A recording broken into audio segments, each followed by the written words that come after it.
જિલ્લાના મહુવા તાલુકામાંથી એક બેહદ કરુણ અને અગત્યજનક સમાચાર સામે આવી રહ્યા છે। ચોમાસાની આ ઋતુમાં નદી નાળા અને ચેકડેમમાં નાવા જવાનું કેટલું જોખમી સાબિત થઈ શકે છે તેનો વધુ એક જીવતો જાગતો કિસ્સો પ્રકાશમાં આવ્યો છે। મહુવાના મોડી ગામની સીમમાં પૂર્ણા નદીના ચેકડેમમાં નાવા ગયેલા એક 22 વર્ષીય આશાસ્પદ યુવકનું ડૂબી જવાથી કરુણ મોત નીપજ્યું છે।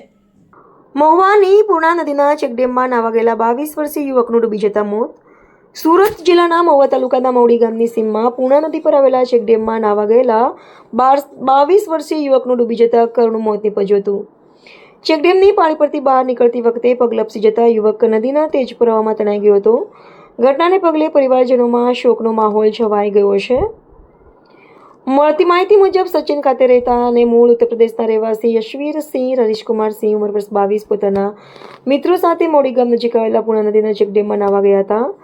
નાહી લીધા બાદ તેઓ ચેકડેમની પાળી પરથી બહાર નીકળવાનો પ્રયાસ કરી રહ્યા હતા ત્યારે અચાનક તેમનો પગ લપસી ગયો હતો અને તેઓ નદીના તેજ વહેણમાં તણાઈ ગયા હતા।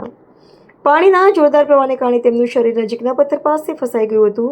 વધુ સમય સુધી પાણીમાં રહેવાને કારણે શ્વાસ રૂંધાઈ જતા તેઓ બેભાન થઈ ગયા હતા।